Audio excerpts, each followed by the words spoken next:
La Voz de América presenta.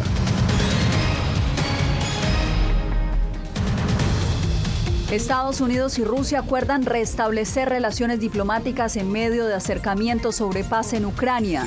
Redadas de migrantes indocumentados del gobierno Trump afectan el flujo de remesas hacia México.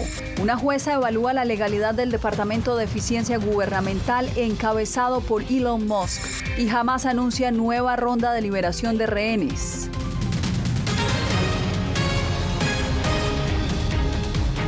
Bienvenidos, les saluda Yasmín López. Comenzamos con los esfuerzos que lidera el gobierno de Donald Trump para negociar la paz en Ucrania. Este martes, el secretario de Estado Marco Rubio se reunió en Arabia Saudita con representantes del gobierno de Vladimir Putin. Celia Mendoza, desde el Departamento de Estado, nos acompaña porque hay información de cambios en las relaciones diplomáticas entre Rusia y Estados Unidos. Celia, adelante.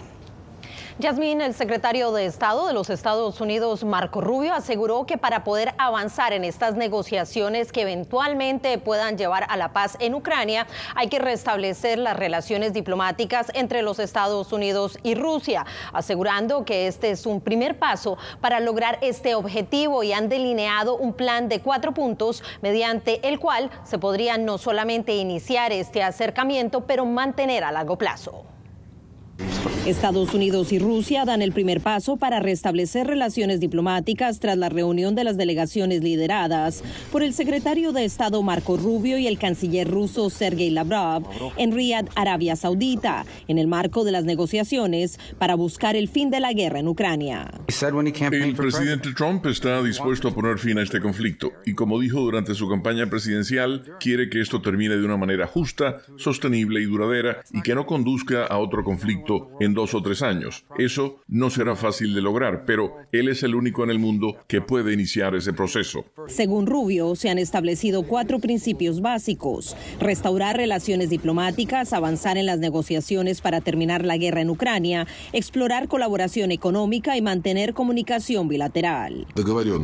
Estos son los acuerdos a los que llegamos. La primera y probablemente la más urgente y además no tan difícil es conseguir que los embajadores de Rusia en Estados Unidos y de Estados Unidos en Rusia sean nombrados lo antes posible. En segundo lugar, acordamos eliminar las desventajas que durante muchos años, sobre todo en la administración Biden, se han impuesto a nuestras misiones diplomáticas, obstaculizando gravemente su trabajo.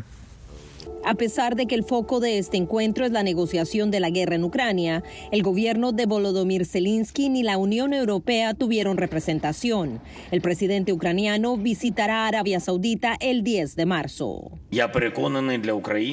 Estoy convencido de que para Ucrania y para nuestra región, para Europa, es fundamental que cualquier negociación para poner fin a la guerra no se lleve a cabo a espaldas de las partes claves afectadas por la agresión rusa. Rubio precisó que esta será la siguiente fase con los equipos negociadores. Yo diría que para poner fin a cualquier conflicto, las partes involucradas deben hacer concesiones. No vamos a predeterminar cuáles serán. Ciertamente, no vamos a negociar esto hoy ni en una conferencia de prensa, pero hay otras naciones que tienen sanciones. La Unión Europea tendrá que participar en algún momento porque también ha impuesto sanciones, pero supongo que el punto aquí es que acordamos cuál es el objetivo. El presidente ucraniano ha dicho que espera la delegación estadounidense en la capital de su país. Esto mientras, en las últimas horas, el presidente de los Estados Unidos, Donald Trump, desde Mar-a-Lago, aseguró que le parece algo terrible que se esté hablando de la falta de presencia por parte de actores como Ucrania y la Unión Europea durante este primer encuentro, asegurando que él está tratando de lograr la paz y que Zelensky ha tenido la palabra durante los últimos 3 años. Celia, y tras asegurar que Europa no formará parte de las negociaciones con Rusia, el enviado especial de la Casa Blanca a Kiev se reunió hoy en Bruselas con la presidenta de la Comisión Europea para discutir las iniciativas estadounidenses sobre Ucrania. Carolina Valladares tiene el reporte.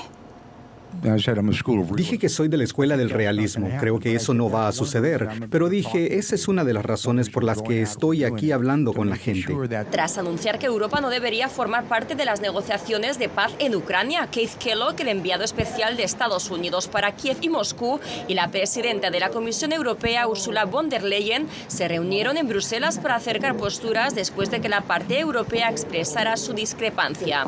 Según el extracto de la reunión, la presidenta europea reafirmó reafirmó su compromiso para una paz justa y duradera y reiteró que cualquier resolución debe respetar la independencia, la soberanía y la integridad territorial de Ucrania. Una postura que no coincide con la expresada días antes por el jefe del Pentágono. Queremos, como ustedes, una Ucrania soberana y próspera, pero debemos empezar por reconocer que regresar a las fronteras de Ucrania anteriores a 2014 es un objetivo poco realista. Perseguir ese objetivo ilusorio solo prolongará la guerra y causará más sufrimiento. Durante el encuentro, la presidenta de la Comisión Europea destacó el papel de Europa para garantizar la estabilidad financiera y de la defensa de Ucrania, habiendo aportado, aseguró, 145.000 millones, más que cualquier otro aliado, incluido Estados Unidos, le dijo el enviado de Trump. La reunión tuvo lugar después de una reunión de emergencia este lunes en París, donde cerca de 10 líderes europeos discutieron las iniciativas estadounidenses sobre Ucrania y posibles conversaciones para poner fin a su guerra de 3 años con la vecina Rusia. Mientras, durante el fin de semana, Kellogg trató de tranquilizar a los europeos, declarando que esto no significaba que sus intereses no fueran considerados, utilizados o desarrollados. Carolina Valladares, Voz de América, Washington. En noticias de inmigración, llegó la temporada de cosecha en California, pero en medio de las redadas masivas de la administración Trump, muchos trabajadores agrícolas sin estatus legal ya no quieren ir a trabajar. Alex Segura nos trae los testimonios. Alejandra es una trabajadora agrícola indocumentada en California que no quiere mostrar su rostro ni compartir su apellido por miedo a ser deportada. Este día fue el día martes cuando empezaron las redadas y el día miércoles la verdad no salimos porque sí nos dio mucho miedo, porque ya vimos en todo el día, estuvimos escuchando que migración andaba muy activo y se puso en los puntos claves donde todos los trabajadores del campo en esta temporada teníamos que pasar. Entonces un día después, el día miércoles, yo no salí a trabajar porque pues me dio miedo. La presidenta del sindicato United Farm Workers, Teresa Romero, explica que 2 de sus miembros fueron detenidos. Los trabajadores agrícolas que han sido deportados han estado trabajando aquí durante 15, 20 años. Ni siquiera tienen una multa de estacionamiento. Fueron detenidos en la calle. No es que tuvieran una orden de arresto contra una persona específica.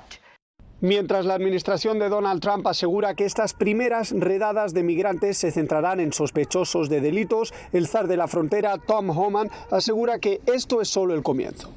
Cuando ampliemos el enfoque más allá de los delincuentes, habrá más arrestos. Dejé claro que quienes están en el país de manera ilegal no están fuera del radar. En California, cerca del 75% de los 400.000 trabajadores agrícolas son indocumentados, según un estudio de la Universidad de California. Las redadas migratorias han generado temor en el sector, poniendo en riesgo su sustento y la estabilidad de la industria. Alex Segura, Voz de América, Los Ángeles, California. Y el impacto de las redadas también la sienten en México. Los parientes de indocumentados en Estados Unidos ahora están recibiendo menos dinero por las remesas. Hatsiri Sánchez con el informe. Las políticas del presidente Donald Trump ya comenzaron a afectar a las familias mexicanas que dependen de remesas para subsistir. En el estado de San Luis Potosí, hijos de estos migrantes crearon una asociación y piden a las autoridades apoyo y protección para sus familiares.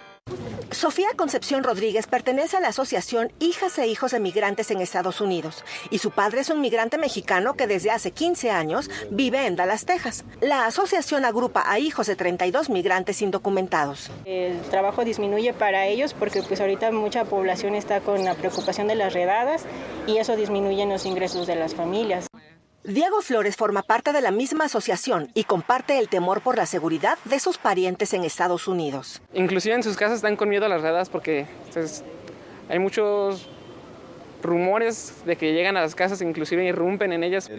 Rodolfo Loredo Hernández, alcalde de Ciudad Fernández, estima que las remesas semanales recibidas por su municipio desde el 20 de enero han disminuido en un 50%. El año pasado, esa jurisdicción recibió remesas por $900,000. Si llegan algunos paisanos que tengan a lo mejor su terreno, ya nosotros buscaremos la forma de hacerles una casita chiquita, ¿verdad?, para que lleguen ahí. El alcalde reveló que su hijo es testigo de lo que viven los migrantes potosinos en Estados Unidos. Vio la diferencia en que la gente no quiere salir, no quiere ni abrir las puertas de su casa. Otro municipio que ha visto una disminución del 40% es San Cristóbal de las Casas, Chiapas, que es la localidad que más remesas recibe de todo México, de acuerdo con datos del Banco de México. Hatsiri Sánchez, Voz de América, México. En Nueva York, el Servicio de Migración y Aduanas está arrestando migrantes indocumentados en los tribunales, según informó un juez. El hecho ha generado aún más temor entre aquellos migrantes que tienen procesos legales pendientes. Ángela González tiene la información.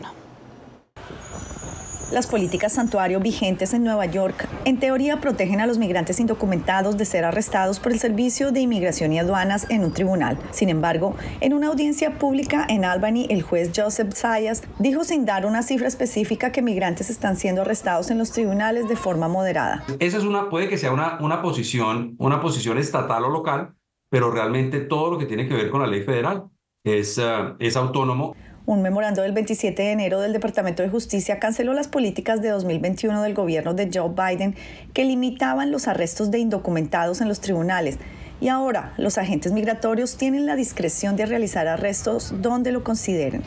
Aún así, la gobernadora de Nueva York, Kathy Hochul, ha reiterado que se necesita de una orden judicial para poder realizar arrestos en los tribunales. Para migrantes en procesos migratorios, el miedo es inevitable y faltar a una cita migratoria conlleva a una deportación en ausencia, según expertos legales. Uno escucha que sí da temor que la policía sí está persiguiendo pues las personas inmigrantes. Ya uno teme, ve una patrulla, no va a ciertos sitios. Además, migrantes podrían ser objeto de arrestos colaterales, agrega este abogado. Existe el peligro de que siempre que estén buscando a una persona en particular, si se encuentra acompañada de otra persona que de pronto no tiene su situación migratoria definida, pues puede que esa persona esté en el lugar equivocado y también resulte siendo detenida. Ángela González, Voz de América, Nueva York. El gobierno de Honduras confirmó que mantendrá vigente el tratado de extradición con Estados Unidos. Óscar Ortiz nos reporta desde Tegucigalpa. Al conocerse el mensaje de la presidenta de Honduras, Xiomara Castro, de que mantendrá vigente el tratado de extradición con Estados Unidos, el canciller Enrique Reina dijo haber alcanzado su objetivo de que la herramienta no sea utilizada con fines políticos. Sin riesgo de que este sea utilizado con incidencia durante el año electoral 2025, en que se celebrarán elecciones primarias y elecciones generales para elegir nuevas autoridades en la Presidencia de la República, Congreso Nacional y corporaciones municipales para el periodo 2026-2030. Castro había dicho el año pasado que terminaría el acuerdo después de que Washington criticara una reunión entre funcionarios hondureños y el ministro de Defensa de Venezuela, Vladimir Padrino. El diputado opositor Tomás Zambrano aplaudió la decisión. Una herramienta que había sido efectiva para luchar contra los narcotraficantes. Si se concretaba esta eliminación, iban a convertir al país en un paraíso para los narcos. Libre había puesto en primer lugar los intereses de su familia antes que los intereses del pueblo hondureño. Para este experto en política exterior, la decisión evita importantes consecuencias económicas. Porque no es seguro que se produzcan deportaciones masivas, es parte de un discurso retórico y lo que debería hacer el gobierno es más bien acercarse al nuevo gobierno de Estados Unidos, cuando tome posesión, crear los canales de comunicación para tener relaciones más armoniosas. A pesar del anuncio, el gobierno fue claro al explicar que la vigencia del tratado se mantiene hasta el 27 de enero de 2026 y será un nuevo gobierno quien decida si continúa o no. Las elecciones tendrán lugar el 30 de noviembre de este año. Óscar Ortiz, Voz de América, Tegucigalpa. En instantes, una jueza federal analiza si los despidos masivos y cierres de agencias gubernamentales ordenados por Elon Musk violan la Constitución de Estados Unidos.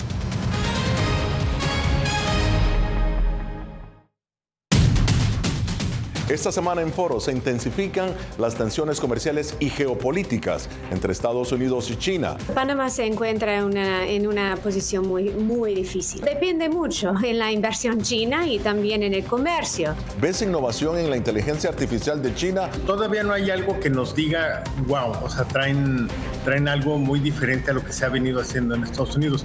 Foro, una fuente de información confiable. Soy Néstor Aguilera, corresponsal de La Voz de América en el Ecuador. Informar sobre la realidad de un país exige una alta dosis de responsabilidad periodística, más aún cuando las noticias evolucionan a cada instante.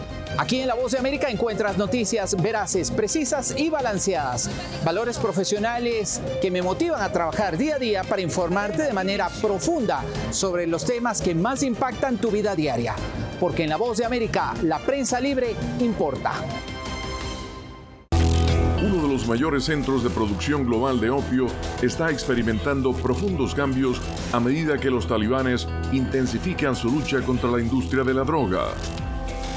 Helmand, la maldición de los narcóticos, una investigación exclusiva de La Voz de América que nos lleva a lo más profundo de las plantaciones de amapolas en Afganistán. Ahora en todas nuestras plataformas.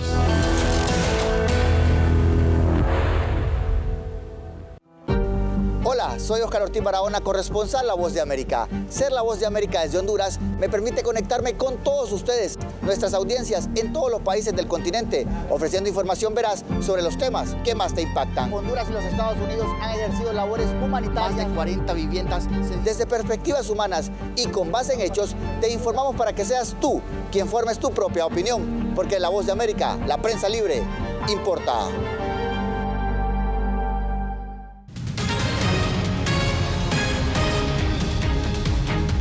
Nueva información se conoce sobre el accidente aéreo de este lunes en el que un avión Delta se estrelló y luego se volcó en una pista del aeropuerto Pearson de Toronto. En medio de ventiscas que alcanzaban hasta 51 kilómetros por hora, el avión aterrizó con tanta fuerza que perdió su ala derecha y se encendió en la pista. Esto lo dijo el director ejecutivo del aeropuerto de Toronto hoy martes. Aseguró que milagrosamente las 80 personas que iban en el vuelo procedente de Minneapolis sobrevivieron. Todas menos 2 de las 21 personas heridas en el vuelo han sido dadas de alta. Y en otras noticias, la jueza que evaluaba si las acciones que ha emprendido el Departamento de Eficiencia Gubernamental violan la Constitución, autorizó este martes a ese ente y a Elon Musk a accesar sistemas del gobierno federal con información sensible de los contribuyentes. No está claro si los 14 estados que interpusieron la demanda apelarán al fallo. Laura Sepúlveda nos da la información. $55 mil millones, asegura el Departamento de Eficiencia Gubernamental, que ha logrado ahorrarle a Estados Unidos atribuyéndolo a la reducción de la fuerza laboral, entre otros rubros, según publicaron este lunes en su portal. Pese a ello, en respuesta a la solicitud de la jueza Tanya Chutkan para que especifiquen la cantidad de despidos ya registrados y por venir durante las próximas 2 semanas, el ente insistió en no tener conocimiento ni directa competencia. Chutkan atiende a la demanda de 14 estados que alegan que Elon Musk y dicho departamento abusan de autoridad. Los demandados no están al tanto de ninguna autoridad legal que otorgue al Departamento de Servicios Digitales ni al Departamento de Eficiencia Gubernamental el poder de ordenar medidas relacionadas con personal. El mismo documento especifica que DOGE, por sus siglas en inglés, no depende de la Casa Blanca y aclara que Elon Musk es asesor senior del presidente, no empleado del Departamento de Eficiencia. Tras una publicación de Musk en redes sobre la intención de DOGE de acceder a información confidencial del Seguro Social debido a supuestos cobros fraudulentos, la directora de la agencia, Michelle King, se negó a proveerla y presentó su renuncia.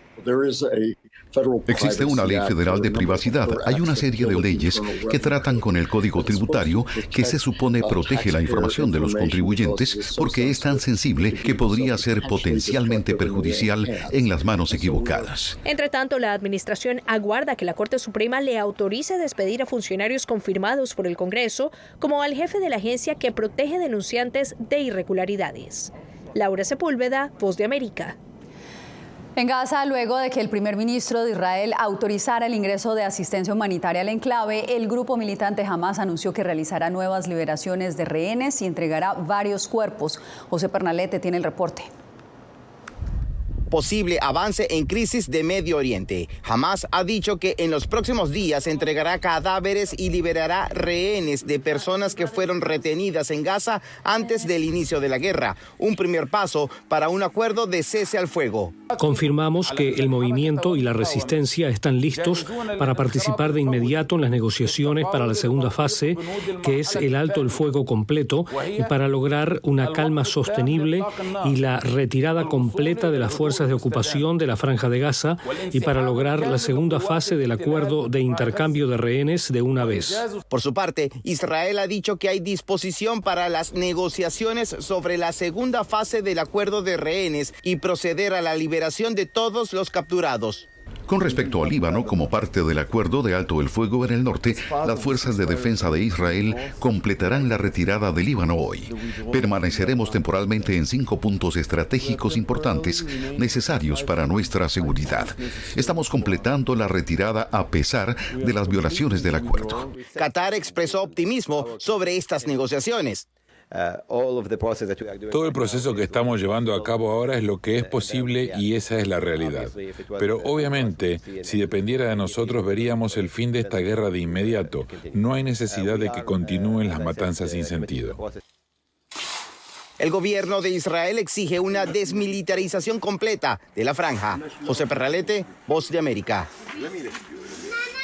Se extiende el conflicto armado en Colombia. Ya son 11 localidades en emergencia humanitaria, según la Defensoría del Pueblo.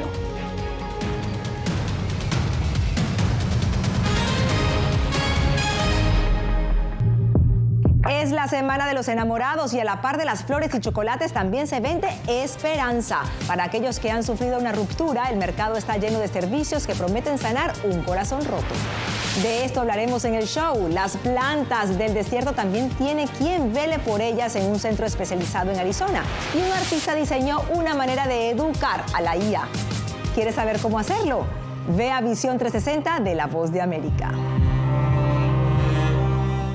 Soy Jacopo Luzzi, reportero de La Voz de América aquí en Washington, D.C. Ya sea informando desde el Capitolio, desde la Casa Blanca, cubriendo el impacto del cambio climático, el impactante tema migratorio, o subir en un avión y cruzar medio mundo para estar en el lugar de la noticia con la información precisa y veraz, este es mi compromiso como periodista. Un compromiso de vida profesional que comparto con ustedes, porque en La Voz de América la prensa libre importa. La Voz de América presenta testimonios de tolerancia directamente desde el corazón de una de las regiones más conservadoras de Estados Unidos. Historias de personas determinadas a derribar estereotipos, viviendo de manera auténtica en el hogar de los valientes. Encontraron su libertad. Disponible en todas las plataformas de La Voz de América. Nunca pensé pasar 2 años y 7 meses en la prisión por nada más pensar diferente a las autoridades de Nicaragua. Una vez que bajamos del avión, acá en Estados Unidos, en Washington, nos damos cuenta que estamos libres porque no sabíamos si también veníamos a una cárcel, no sabíamos nada. El cuerpo como que siente el aire puro, la diferencia a estar en una prisión, ¿verdad?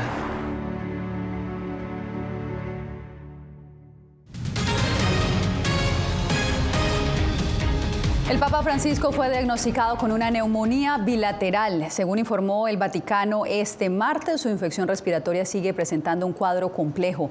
El Vaticano también anunció que cancela todos los compromisos del Año Santo del Papa Francisco para este fin de semana. El sumo pontífice de 88 años continúa en su 5º día de hospitalización tras ser ingresado en el Hospital Gemelli de Roma el pasado 14 de febrero. Vamos a Colombia, donde hay alerta por la ola de violencia que se registra en el país. Ya son al menos 11 lugares que registran emergencia humanitaria debido a los enfrentamientos entre grupos armados. Jair Díaz con el informe. Estos focos los protagonizan 10 grupos armados ilegales. La Defensoría del Pueblo de Colombia alerta de 11 focos de emergencia humanitaria a raíz del recrudecimiento de la violencia por parte de grupos armados que se registra en 16 territorios. Campesinos, indígenas, afrodescendientes y menores de edad son los más afectados por desplazamientos forzados y confinamientos masivos. Por lo menos se ha causado el desplazamiento forzado de casi 5.500 personas, el confinamiento de casi 12.000 personas y 27 homicidios. Cifras que se suman a los más de 80 muertos y más de 53.000 desplazados que desde hace un mes ha dejado un nuevo episodio de terror en el Catatumbo, región fronteriza con Venezuela, por los enfrentamientos entre el ELN y las disidencias de las FARC. Lo que tiene al país es sumido en el miedo, en la miseria y en el abandono total. El gobierno planea una respuesta ante el estallido del conflicto. Implementar medidas de seguridad con indicadores de seguimiento y diagnosticar e informar avances en la implementación de la política de paz. La Agencia de la ONU para los Refugiados, ACNUR, exige proteger a los habitantes en los territorios. El ACNUR reitera su llamado al cese inmediato de los actos de violencia contra la población civil, no solo en el Catatumbo, sino también en todas las regiones. Mientras tanto, más de 1.500 militares llegaron a reforzar la seguridad en el Chocó a raíz del paro armado anunciado por el ELN. Jair Díaz, Voz de América, Bogotá. En Venezuela, la depreciación de la divisa nacional ha impulsado los precios de todos los productos, llevando la inflación por encima del 90%. Álvaro Algarra nos amplía. En un país donde los trabajadores y pensionados perciben uno de los ingresos más bajos de América Latina, el impacto de la inflación se siente con mayor dureza. El economista integrante del Observatorio Venezolano de Finanzas, José Guerra, precisa que la inflación acumulada en los últimos 12 meses es de 91%, una magnitud que apunta a que, si no hay correctivos este año, los precios tendrán un alza de 3 cifras. La economía está fuera de control desde el punto de vista inflacionario, porque el Banco Central no cuenta con los instrumentos de reservas internacionales para lograr estabilizar la tasa de cambio. Ciudadanos consultados en un mercado municipal relatan que no alcanza el dinero para adquirir todo lo necesario. No se puede, todo está más costoso, más caro. Todo sube, a medida que sube el dólar va a subir todos los productos. Sí, lo que se ve es un sesgo de clase, donde los que tienen compran muchísimo y cosas exorbitantes y los que no tienen, pues ahí vamos. Sin embargo, Delcy Rodríguez, vicepresidenta de Venezuela, asegura que el proceso de recuperación económica y de disminución de la inflación en comparación con años previos está dirigido a la felicidad social del pueblo y la recuperación del poder adquisitivo. Y es el primer objetivo de la transformación económica, que tiene también como objetivo acelerar el crecimiento económico. Solo en los últimos 4 meses, la cotización del dólar acumula un salto del 67% en el mercado oficial. Y como el dólar tampoco ha dejado de escalar en el mercado paralelo, se mantiene una brecha entre los dos tipos de cambio de 20%. Álvaro Algarra, Voz de América, Caracas. Hacemos un nuevo corte, pero ya regresamos. No he visto un peligro en la libertad de prensa. Periodismo, la prensa libre importa. Una coproducción de La Voz de América y Telefuturo. El problema que se va acentuando se llama libertad de expresión. Disponible en vozdeamerica.com. Mama, ты жива? Мама, ты жива? Ну, теперь не давай Боже. Еще этого испытать. Какие разрушения на Украине, кошмар. Там была ракета. Ракета или бомба?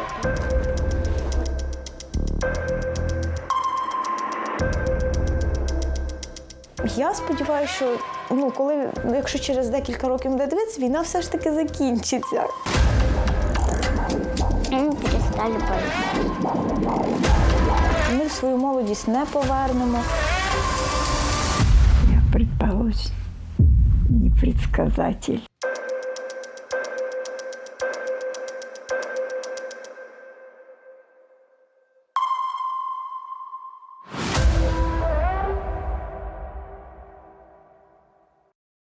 Soy Fabiola Chambi, corresponsal de La Voz de América en Bolivia. Retratar la complejidad de mi país para una audiencia internacional le ha dado una nueva perspectiva a mi labor como periodista. Desde esa mirada descubro en el día a día que el trabajo que realizo en La Voz de América me ha permitido dar vida a los valores del periodismo profesional. Aquel que les informa a ustedes, nuestras audiencias, con balance, precisión y profundidad. Porque en La Voz de América, la prensa libre importa. vencer la autocensura, poder mantener los medios abiertos. Periodismo, la prensa libre importa, una coproducción de La Voz de América y TVV. Expuestos a una vulneración de sus derechos básicos. Disponible en vozdeamerica.com.